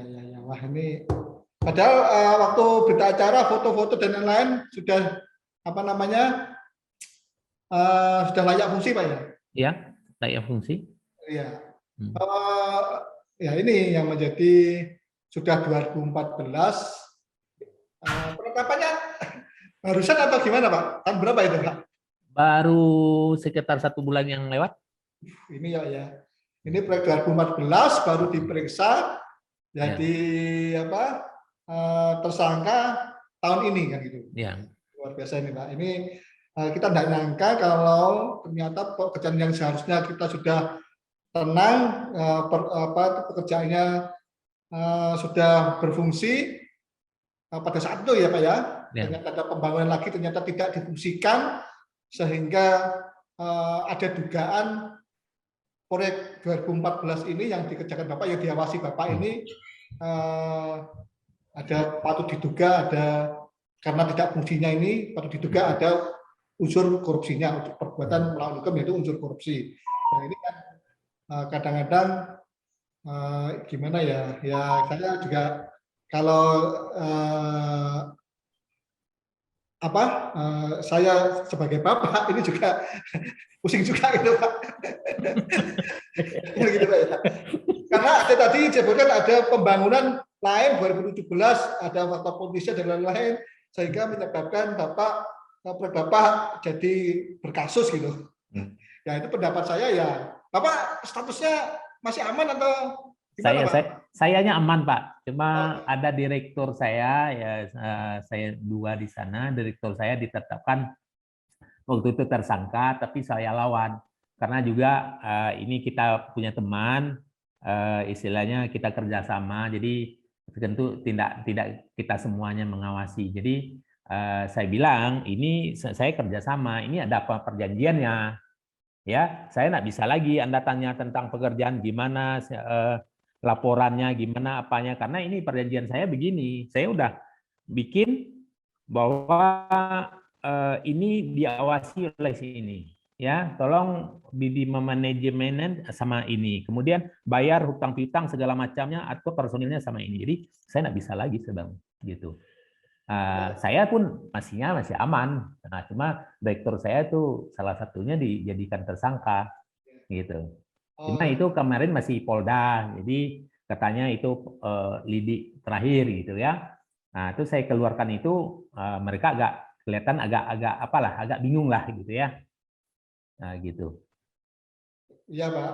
Ya memang penegak hukum sendiri, penyidik dalam hal melakukan penyidikan terkait dengan unsur korupsi. Ini kan harus dibuktikan, itu bukti material, bukti yang senyata-nyatanya, bukti yang tidak melawan hukum kan gitu Pak. Ya. Ini kan harus Bapak sudah meyakinkan sebagai pengawas, kewajiban Bapak sebagai pengawas sudah dilaksanakan gitu Pak. Jadi apakah itu bisa dikaitkan dengan turut serta, karena itu pasti ada pelaku utama, ada perbantuan, kan ada pasal 551 itu Pak, yang pelaku utama dan lain. Seharusnya kalau sudah ada kewajiban pengawasan sudah selesai, seharusnya juga karena misalkan ada suatu pelaku utama yang sekiranya itu kriminalnya mereka, seharusnya mereka yang dijadikan, tapi gimana kalau misalkan pengawas ini lalai, karena kan kelalaian itu adalah suatu kesalahan juga. Nah ini yang menjadi momok bagi kita semua. Lalai ini menjadi kesalahan dari unsur pidana juga, bahwa ternyata dari kelalaian kita nggak mengawasi, kita sudah tanda tangan, sehingga tanda tangan pencairan, tanda tangan berita acara, cairlah uang itu, uang dananya kontraktor misalkan. Tetapi kita sebenarnya nggak menikmati dari hasil korupsi itu kan. Ya biasanya kalau dilihat seperti itu, penyidik yang profesional biasanya pelaku yang terdekat dari niat kriminalnya itu ya yang dijadikan tersangka, atau beberapa yang perbantuan itu biasanya jadikan saksi kan. Nah itu yang salah, yang bisa nggak semuanya dijadikan tersangka, walaupun sebenarnya korupsi itu tidak bisa sendirian, itu harus ada perbantuan. Tetapi kan tidak serta-merta semua disapu bersih dengan pasal 55 ayat 1, itu kan repot juga Pak, kan tidak bisa mempertanyakan seorang, menyalahkan seseorang itu bisa memperbaiki keadaan, atau hanya semata-mata mentersangkakan seorang, tetapi mereka bukan berbuat gitu loh, kan gitu. Kan gitu. Ya itu yang harus dijelaskan kepada penyidik. Mungkin pada saat penyidik itu sebelum proses P21 mungkin bisa gelar perkara lagi, bisa dianulir ya juga nggak apa-apa Pak. Tetapi ya tentunya penyidik juga profesional, tapi yang kita hadapi juga harus benar-benar harus ada bukti, ada ini bahwa kita sudah melakukan kewajiban-kewajiban yang kita ini. Terus ya Pak, itu sementara saya prihatin Pak, ya ini seharusnya juga harus menjadi pelajaran kita semua. Bapak ternyata sudah tidak kenal dengan direktur Bapak yang teman Bapak yang kena Pak ya, kayak pengawas Pak. Ya. Ya itu sudah dilimpahkan Pak di P21 di Kejaksaan Pak. Belum Pak. Nah itu coba mungkin bisa gelar perkara lagi Pak. Bisa mencabut status SP3-nya itu yang pengawasnya itu mungkin yang dikenakan berapa orang Pak tersangkanya Pak? 4. Nah, jadi ada dari PPK, ada dari kontraktor, kemudian ada satu lagi teman saya yang kerja sama saya tadi, kebetulan dia juga nakal juga. Kalau teman saya dan nakal juga, jadi dia mengelola konsultan, dia juga subkon di sana. Nah, jadi ini yang dikejar sebetulnya, gitu kan? Saya nggak tahu, kalau kita tahu ya kita copot aja dia kan gitu. Nah, tapi itu Pak, iya, situ karena dia sebagai pengawas dari subkon juga kenal lah, pasti Pak. Iya, ya. Jadi ya kita sebagai teman seprofesi, pengawas atau termasuk pelaksana juga ya, kalau misalkan sudah ditunjuk sebagai ini ya dikerjakan sesuai dengan komitmennya. Kalau di kontrak disubkonkan itu kan hanya yang bukan pekerjaan utama ya kan, yang kan tidak boleh disubkonkan itu Pak. Apalagi pengawas menjadi subkon ya kan Pak. Ya pasti kenal lah Pak. Ya apa ya. Saya tadi berpikiran bahwa ya normal-normal saja kan gitu. Kalau ada itikat-itikat seperti itu ya jangan nyalakan penyidik ya pasti tahu lah. Kelihatannya itu mana yang punya itikat-itikat kriminal, mesrayanya ada atau seriusnya sudah selesai ya, ada kesalahannya sudah bisa dapat dipidanakan, ya sudah masuklah tuh orang kan gitu. Nah gitu Pak sebenarnya Pak. Dan yang kedua gimana Pak yang tadi 2019 2000 berapa itu? 2018 Pak ya yang gedung itu Pak. Nah, 2018 pengawasan, kemudian visinya sampai 90%. Artinya yang 10% itu cuma ada elektrikal yang belum dilaksanakan oleh kontraktor. Sedangkan waktunya habis, jadi dia putus kontrak. Nah, putus kontrak kan tidak ada lagi dana untuk pemeliharaan bangunan. Sehingga waktu Januari terlihat bangunan retak-retak, ini dana pemeliharaannya nggak ada karena kita putus kontrak. Nah, kemudian beberapa masuklah penyidik, dikatakan ini kegagalan bangunan lah gitu. Ternyata cuma kerugian negaranya sekitar 50 juta kalau bilang tim universitas yang menelitinya gitu. Iya Pak. Sebenarnya kalau laporan itu sebenarnya kan sekarang harus ada lewat update dulu kan gitu. Kan tidak harus serta-merta penyidik. Kalau misalkan penyidik berarti itu bukan rangka penyidik pasti tidak masuk dalam ranah kegagalan bangunan, itu pasti ranah dalam penindakan hukum gitu loh. Atau diduga bahwa itu ada unsur perbuatan melawan hukum yaitu unsur korupsi kan itu Pak. Jadi situ yang harus kalau misalkan sudah putus kontrak, si kontraktor nggak terbayar dari nilai yang diputuskan, memang kalau sudah diputus kontrak kan sudah nggak ada hak dan kewajiban lagi, makanya pemeliharaan juga kan nggak ada, sehingga mungkin timbul retak-retak. Apakah retak-retak itu mengakibatkan kalau retak secara ini pun ya ya nggak ada masalah, bisa ini bukan retak struktur yang tidak bisa layak fungsi strukturnya misalkan kan harus di ini lagi. Sedangkan kerugian 50 juta itu juga ya, sangat kecil juga ya, 50 juta ya kalau bisa dikembalikan ganti tuntutan ganti rugi lah, bukan hanya pidana, karena pemidanaan itu kan tadi saya sebutkan pemidanaan ultimum remedium selama tidak ada unsur perbuatan melakukan unsur korupsinya itu, sehingga karena pada saat ternyata di situ penyidiknya setelah mendatangkan penilai ahli, waduh ternyata ada yang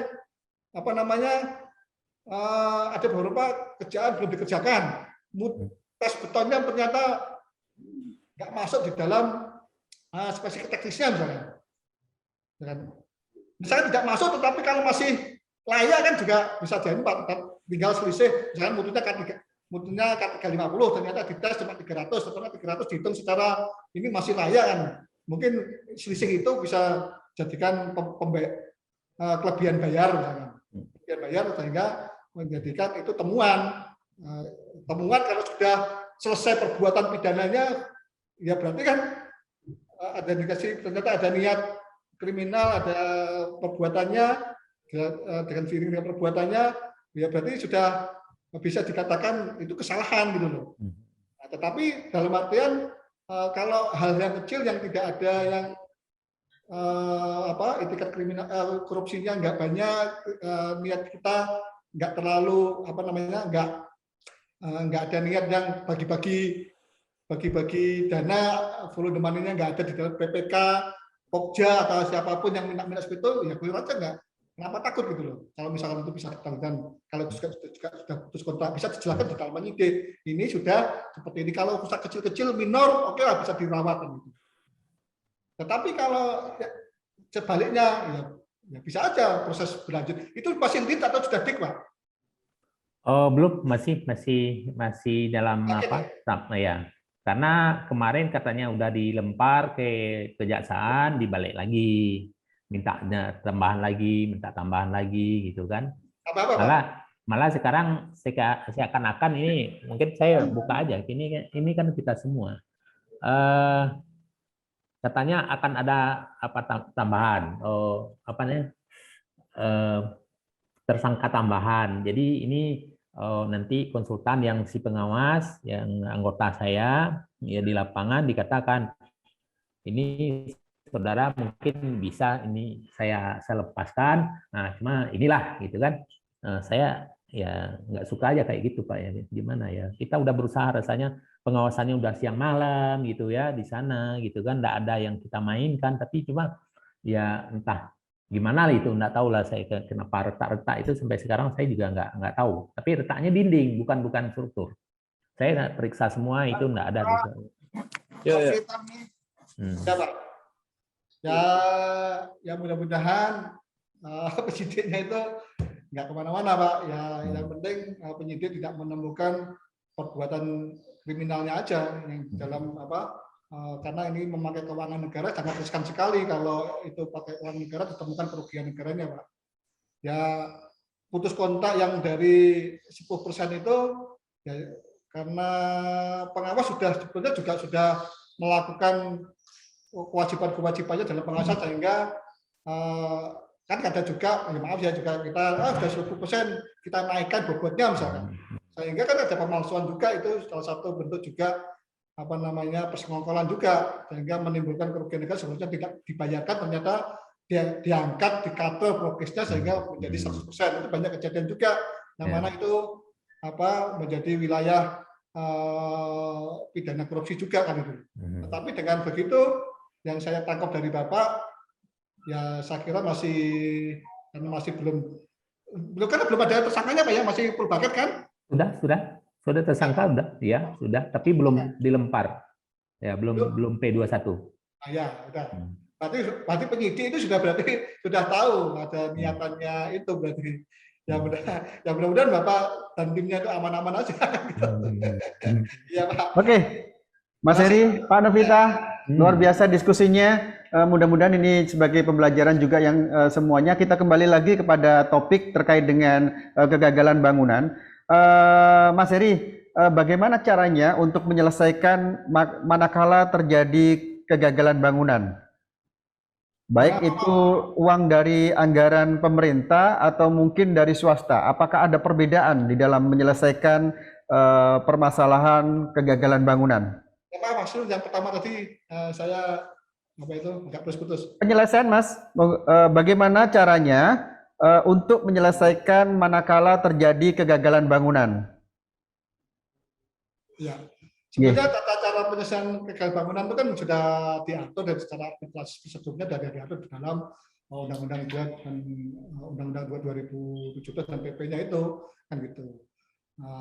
Tetapi kan kan harus ada pernyataan dari penilai ahli kan gitu. Ya. Ya, jadi penilai ahli ini sudah ada apa belum? Kalau selama kemarin saya jadi diskusi juga baru ada surat seperti pengajuan lamaran untuk jadi penilai ahli kalau nggak salah itu kemarin. Ya. Dan terus selama ini apa kan kalau misalkan itu ternyata penilai ahli itu setelah sekian tahun baru dibentuk misalkan, kan ya repot juga kan prosedur ini belum bisa dilaksanakan karena sebetulnya sudah ada bahwa kegagalan bangunan bila mana pengguna jasa ini ternyata ada keruntuhan, ada tidak fungsi, misalkan lembutannya terlalu ekstrim di luar batas izin misalkan, kan sudah itu berarti tidak berfungsi, berarti minta kepada menteri misalnya atau kepada kepala daerah untuk didatangkan penilai ahli. Penilai ahli kan bekerja, siapa yang nanti bahwa ini dinyatakan kegagalan bangunan, bahwa ini dinyatakan apa misalkan, tidak dinyatakan kegagalan bangunan bisa juga. Kalau kegagalan bangunan kriteria apa saja misalkan, kan itu nanti ada penunjuk teknisnya dalam penilai ahli dalam menyatakan itu. Nah, tetapi kalau penilai ya maksudnya tugas pokok fungsinya penilai ahli ini kan juga menyatakan besaran ganti rugi misalkan, siapa yang bertanggung jawab misalkan. Jadi itu prosedur dalam kegagalan bangunan sudah ada sebelumnya itu apa namanya dalam hal menangani kegagalan bangunan, cuma di sini belum dimanfaatkan sampai sekarang.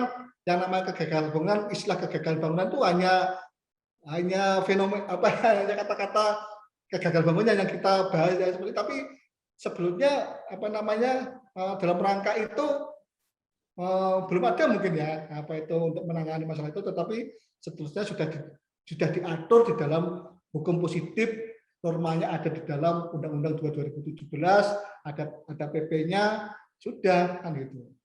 Nah, Cuma yang dipertanyakan sekarang penilaian ahli itu dasarnya apa ya? Penetapannya siapa ya, Mas Ria? Iya, Nah, makanya penilaian ketetapannya itu kan pastinya di dalam undang-undang itu ada tugas pokok yang adanya di sini juga, penilaian itu terkait dengan penetapan dan dengan apa namanya pergantian ganti rugi dan lain sebagainya. Kan juga ada nanti ada petunjuk teknis lainnya mungkin dari menteri atau gimana, bahwa seperti inilah apa itu prosedur administrasi tata cara dalam hal penilaian kegagalan bangunan kan gitu. Gitu ya.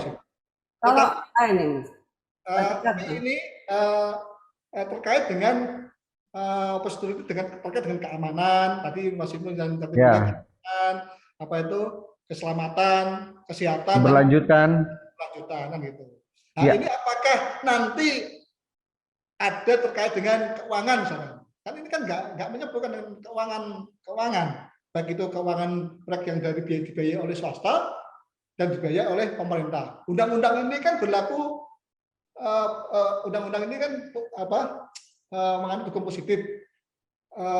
Ini mengikat pada semua pihak, baik itu proyek pemerintah atau proyek swasta kan gitu.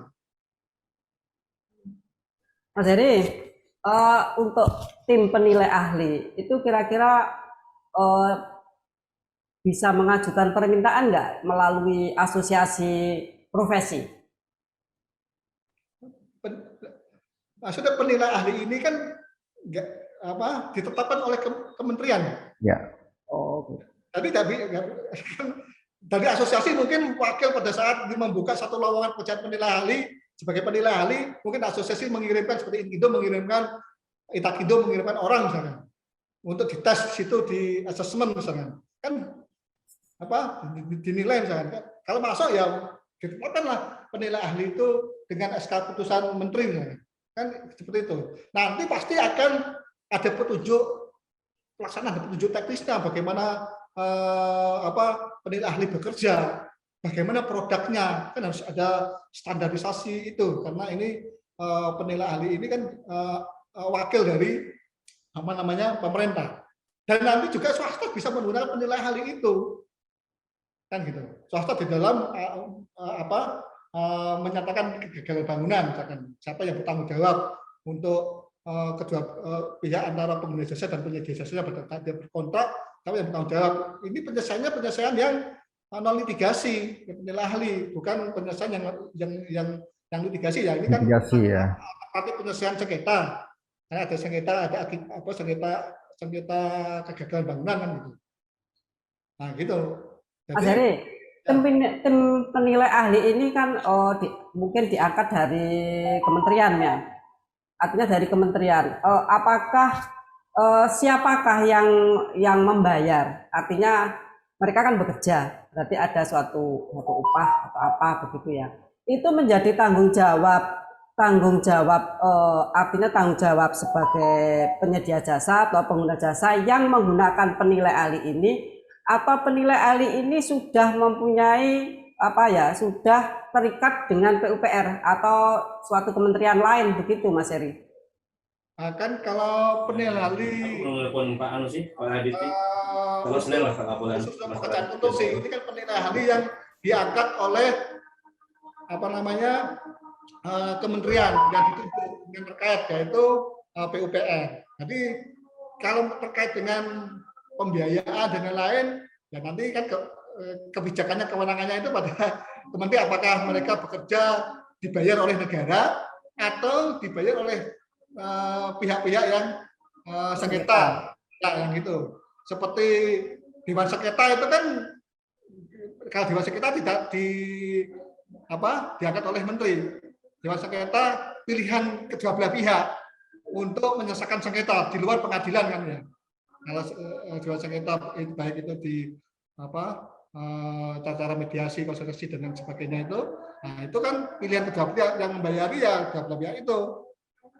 Kalau penilai ahli nanti ternyata kementerian punya baik hati, penilai ahli nanti karena kita yang merekrut, kita yang kalau ada tugas kita yang mengirimkan ke sana, kita biayai pekerjaannya, apa itu jasanya misalkan, yang nggak apa-apa silakan, karena itu kewenangan dari menteri. Gitu. Oke. Terima kasih banyak Mas Heri. Jadi kalau berdasarkan informasi beberapa surat yang sudah masuk ke asosiasi, memang ada informasi ke asosiasi ada pembukaan ya untuk pendaftaran untuk dilakukan uji kepada penilai ahli yang dilakukan oleh Kementerian PUPR. Itu dengan persyaratan-persyaratan tertentu yang memang sudah diatur di dalam ketentuan itu, termasuk harus ber-SKA Madya dan sebagainya, minimal Madya dan sebagainya. Kalau nggak salah, seingat saya seperti itu. Jadi dari catatan saya Mas Heri, tentunya sebagaimana diatur dan sebagaimana tema kita pada siang hari ini, bahwa dalam tanda petik tidak ada pidana dalam kegagalan bangunan. Memang dari definisi yang ada di dalam ketentuan peraturan perundangan di PP 22 dan dari peraturan pelaksanaan Undang-Undang Nomor 2 Tahun 2017, nyata-nyata memang yang namanya kegagalan bangunan itu tidak dalam konteks ranah pidana. Benar ya Mas Heri ya? Ya, selama itu dimaknai bahwa itu tidak diartikan lain bahwa itu kegagalan bangunan, ya tidak ada pidana kan gitu. Ya. Selama itu diartikan kegagalan bangunan sesuai dengan pasal 85, tentunya itu tidak ada pidana. Benar ya, Mas Heri ya? Jadi semuanya bermuara pada ketentuan yang berlaku di dalam ketentuan pasal-pasal yang ada di dalam aturan tersebut. Kecuali di situ ada kerugian negara, yang patut diduga ada kerugian negara, keuangan negara dan sebagainya, tentunya bukan ranah dari sebuah kegagalan bangunan. Tapi ranahnya dalam konteks murni pidana, ada kerugian keuangan negara, tentunya itu larinya ke pidana.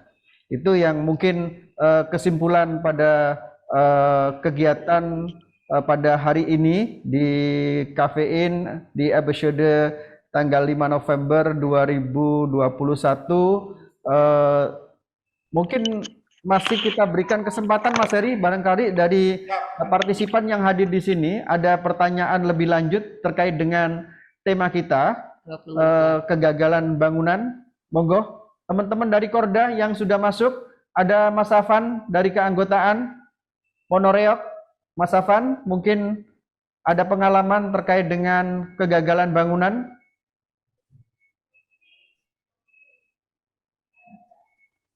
Silakan. Belum untuk sementara, Mas. Belum ya? Siap. Alhamdulillah belum pernah.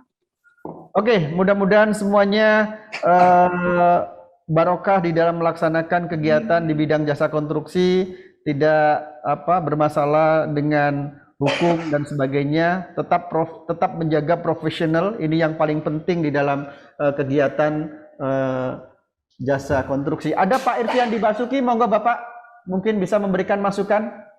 Pak Sekjen DPN Intakindo. Terima kasih. Yeah. Terima kasih Mas Ibnul. Saya apresiasi sekali buat host Mas Ibnul, Bu Nenek sama Mas Heri. Luar biasa berbagi ilmunya. Pertanyaan saya gini sebetulnya.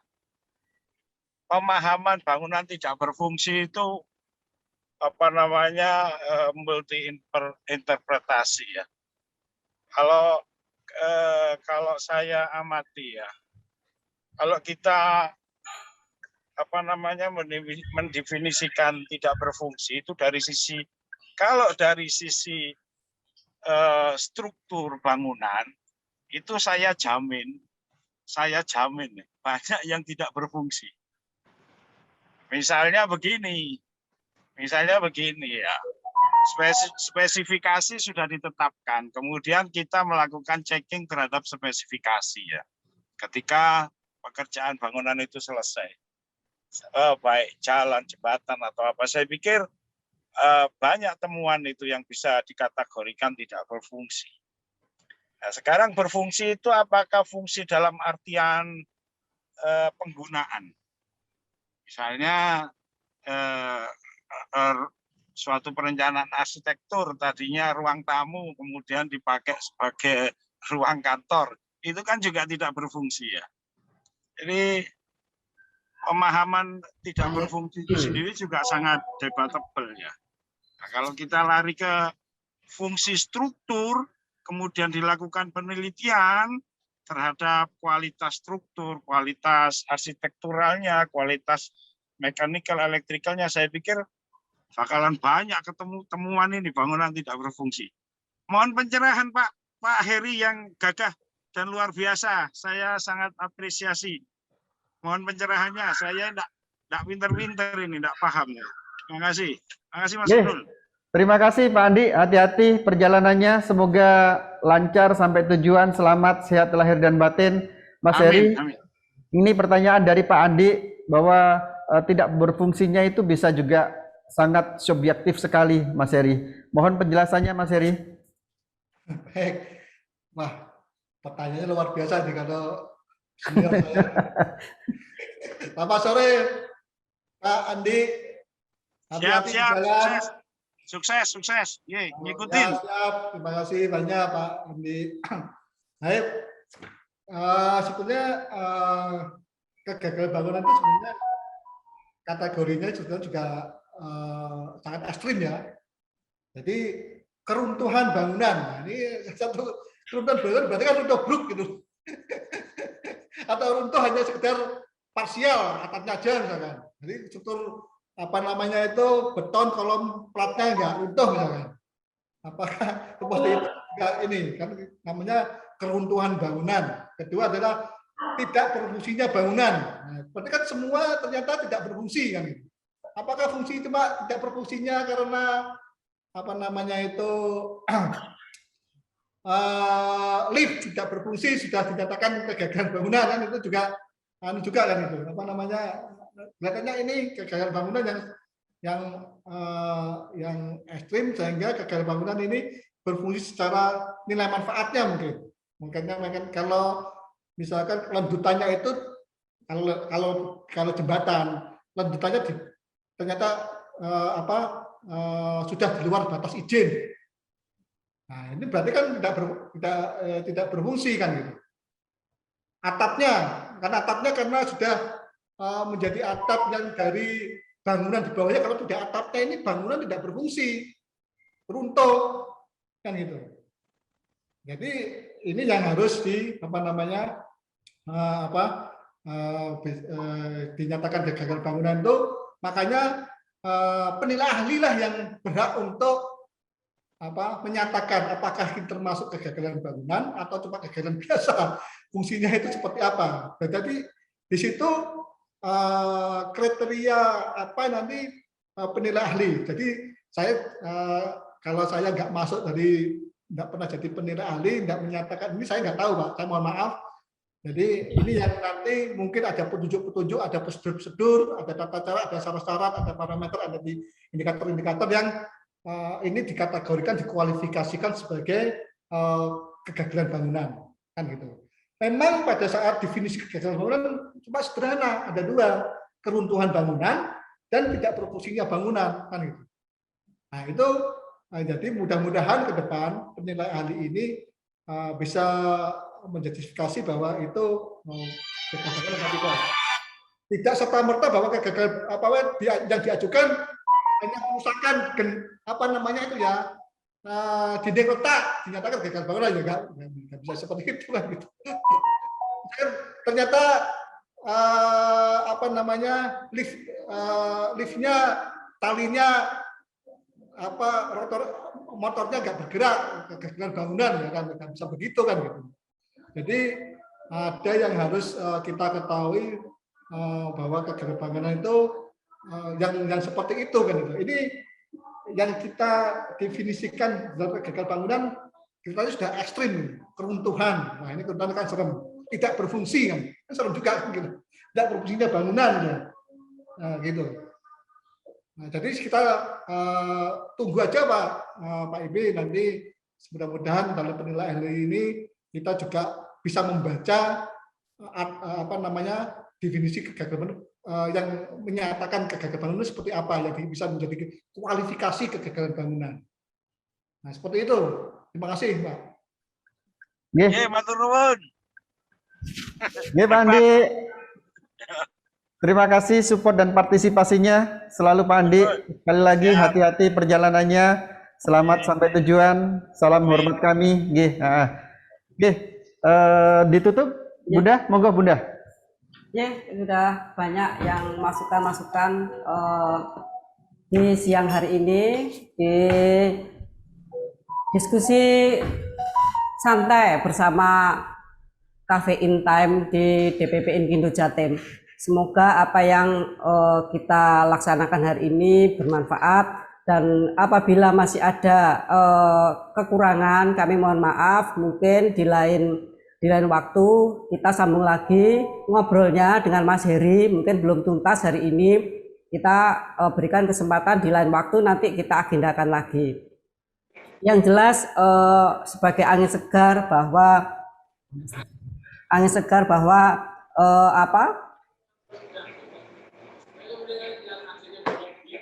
ada pertanyaan tadi itu Kak dari Mas Wadi, bahwa tidak ada pidana pada kegiatan kegagalan bangunan pada jasa konstruksi, itu pun tidak bisa murni bisa dilaksanakan. Semua tergantung dari situasi dan kondisi, dan juga terkait dengan para pihak yang ada di lingkungan kita. Jadi mudah-mudahan apa yang kita laksanakan hari ini, kita akan selalu berhati-hati memperhatikan supaya benar-benar pekerjaan kita ada di ranah perdata. Jangan sampai melebar ke ranah pidana, karena kita semua sudah mengalami nih. Saya sudah dua kali juga mengalami, sehingga bagaimana rasanya, stresnya dalam menghadapi itu semua. Mudah-mudahan apa yang kita laksanakan hari ini bermanfaat bagi teman-teman semua. Dan sebelum saya tutup, saya mengucapkan belasungkawa yang sebesar-besarnya atas meninggalnya almarhum ayahanda dari Bapak Sekretaris, Bapak Irwan Susilo, yang biasanya sebagai host di acara Cafe in Time ini. Mudah-mudahan almarhum husnul khotimah. Amin. Dan kami selaku host dari Cafe in Time saat ini, di acara ini, saya Mas Ibnul mengucapkan terima kasih atas partisipasi dan support dari teman-teman DPP di Sulawesi, Aceh, Padang, ada di Bali, Pak Tanto, luar biasa. Kami atas supportnya Pak Ir ya. Juga ada Pak Ir, luar biasa atas supportnya, juga teman-teman dari DPP Jatim. Nanti suatu hari bila ada unek-unek lagi yang terkait dengan permasalahan hukum, kami dari DPP siap untuk menjembatani bincang-bincang dengan ahli hukum kita, Ketua BAM DPP Jawa Timur, Mas Heri, yang katanya Pak Andi ya gagah perkasa, yang luar biasa. Luar biasa, Mas Heri. Terima kasih Mas Heri atas waktunya. Ya, demikian dari kami. Wassalamualaikum warahmatullahi wabarakatuh. Salam Indonesia Jaya. Terima kasih semuanya yang sudah berpartisipasi.